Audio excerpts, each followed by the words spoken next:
लोकसभा चुनाव 2024 के नतीजों की बाद से उत्तर प्रदेश की सियासी हलचल तेज हो गई है। योगी सरकार के भीतर भी विरोध के स्वर उठने लगे हैं। वहीं दूसरी ओर आम चुनाव में शानदार प्रदर्शन के बाद इंडिया गठबंधन के हौसले बुलंद है।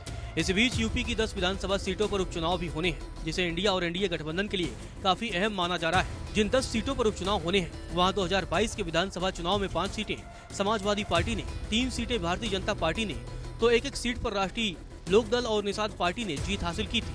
मौजूदा समय में ये दोनों ही दल एनडीए का हिस्सा है। अब गठबंधन के लिहाज से समझे तो 10 में से 5 सीट पर समाजवादी पार्टी का, तो 5 सीट पर एनडीए गठबंधन का कब्जा रहा है। इन 10 सीटों पर कांग्रेस और समाजवादी पार्टी साथ मिलकर लड़ सकती है।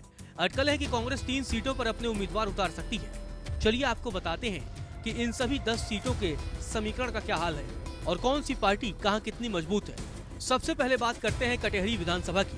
कटेहरी सीट 2012 में समाजवादी पार्टी और 2017 में बसपा ने जीती थी। 2022 के चुनाव में समाजवादी पार्टी ने कड़े मुकाबले में निषाद पार्टी को हराकर यहां से जीत हासिल की थी। इस सीट पर बसपा ने 24% वोट हासिल कर निषाद पार्टी का खेल बिगाड़ दिया था। यह सपा की मजबूत सीट है। पूर्वांचल की इस सीट पर यादवों और दलितों का अच्छा प्रभाव है। अब बात करते हैं करहल विधानसभा सीट की।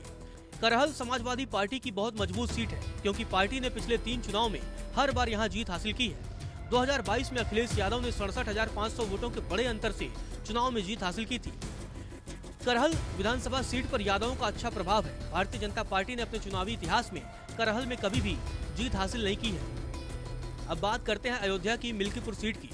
मिल्कीपुर सीट 2012 में समाजवादी पार्टी और 2017 में भारतीय जनता पार्टी ने जीती थी। 2022 में समाजवादी पार्टी ने कड़े मुकाबले में 6% के जीत अंतर के साथ बीजेपी को हराकर सीट दोबारा हासिल कर ली। 2022 में बसपा ने 7% वोट हासिल कर भाजपा का खेल बिगाड़ दिया था। यह समाजवादी पार्टी की मजबूत सीट मानी जाती है। मिल्कीपुर में ब्राह्मणों और दलितों का अच्छा प्रभाव माना जाता है। अब बात करते हैं मीरापुर सीट की। मीरापुर सीट 2012 में बहुजन समाज पार्टी और 2017 में भारतीय जनता पार्टी ने जीती थी। 2022 में आरएलडी ने समाजवादी पार्टी के गठबंधन के साथ कर इस सीट पर जीत हासिल की थी। इस सीट पर जाटों और मुसलमानों का अच्छा प्रभाव माना जाता है। अब बात करते हैं गाजियाबाद सीट की। 2012 में बहुजन समाज पार्टी और 2017 में भारतीय जनता पार्टी ने गाजियाबाद सीट पर जीत हासिल की थी। 2022 में भारतीय जनता पार्टी ने 1 लाख से अधिक वोटों के भारी अंतर से इस सीट को अपने पास बरकरार रखा था। यह बीजेपी की मजबूत सीट मानी जाती है। यहाँ जाटों और वैश्यों का अच्छा प्रभाव है। समाजवादी पार्टी ने इस सीट पर केवल एक बार 2004 में जीत हासिल की है। अब बात करते हैं मझावा सीट की। 2012 में बहुजन समाज पार्टी और 2017 में भारतीय जनता पार्टी ने मझावा सीट पर जीत हासिल की थी। 2022 में बीजेपी की सहयोगी पार्टी निषाद पार्टी ने समाजवादी पार्टी को हराकर इस सीट पर जीत हासिल की थी। यह बीजेपी की मजबूत सीट मानी जाती है। इसमें यादव, मौर्य, निषाद, दलित, ब्राह्मणों का अच्छा प्रभाव माना जाता है। अब बात करते हैं सीसामऊ सीट की। सीसामऊ समाजवादी पार्टी की मजबूत सीट मानी जाती है, क्योंकि पिछले 3 चुनाव में समाजवादी पार्टी ने लगातार यहां पर जीत हासिल की है। यहां मुसलमानों, ब्राह्मणों, दलितों का अच्छा प्रभाव माना जाता है। यह सीट कानपुर लोकसभा के अंतर्गत आती है। अब बात करते हैं खैर विधानसभा की। खैर विधानसभा सीट पर 2012 में आरएलडी और 2017 में भारतीय जनता पार्टी ने जीत हासिल की थी। 2022 में बीजेपी ने कड़े मुकाबले में 30% के आसान जीत अंतर के साथ बसपा को हराकर इस सीट पर अपनी जीत को बरकरार रखा था। यह बीजेपी की मजबूत सीट मानी जाती है। खैर विधानसभा में जाटों, ब्राह्मणों, दलितों और मुसलमानों का अच्छा प्रभाव माना जाता है। अब बात करते हैं फूलपुर विधानसभा सीट की। फूलपुर विधानसभा सीट पर 2012 में समाजवादी पार्टी और 2017 में भारतीय जनता पार्टी को जीत मिली थी।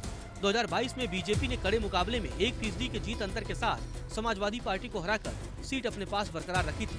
फूलपुर विधानसभा सीट पर यादवों और दलितों का अच्छा प्रभाव माना जाता है। अब बात करते हैं कुंदरकी विधानसभा सीट की। कुंदरकी समाजवादी पार्टी की बहुत मजबूत सीट मानी जाती है। समाजवादी पार्टी ने यहाँ 2012, 2017 और 2022 में जीत हासिल की है। 2022 में समाजवादी पार्टी ने बीजेपी को 16% के जीत अंतर से हराकर इस सीट पर अपना वर्चस्व कायम रखा। गौरतलब है, यूपी की सभी 10 विधानसभा सीटों पर होने वाले उपचुनाव को लेकर भारतीय जनता पार्टी अपनी पूरी ताकत झोंक रही है। खुद मुख्यमंत्री योगी आदित्यनाथ भारतीय जनता पार्टी के लिए कमान संभाल रखी है, तो कांग्रेस और समाजवादी पार्टी मिलकर उपचुनाव में दम दिखा सकते हैं। नमस्कार, मैं हूं मानक गुप्ता। अगर आपको हमारा ये वीडियो पसंद आया हो तो इसे लाइक और शेयर जरूर करें, और हाँ, हमें सब्सक्राइब और फॉलो करना ना भूलें, ताकि आप देश और दुनिया की कोई खबर मिस ना करें। तो जुड़े रहिए हमारे साथ और देखते रहिए न्यूज़ 24।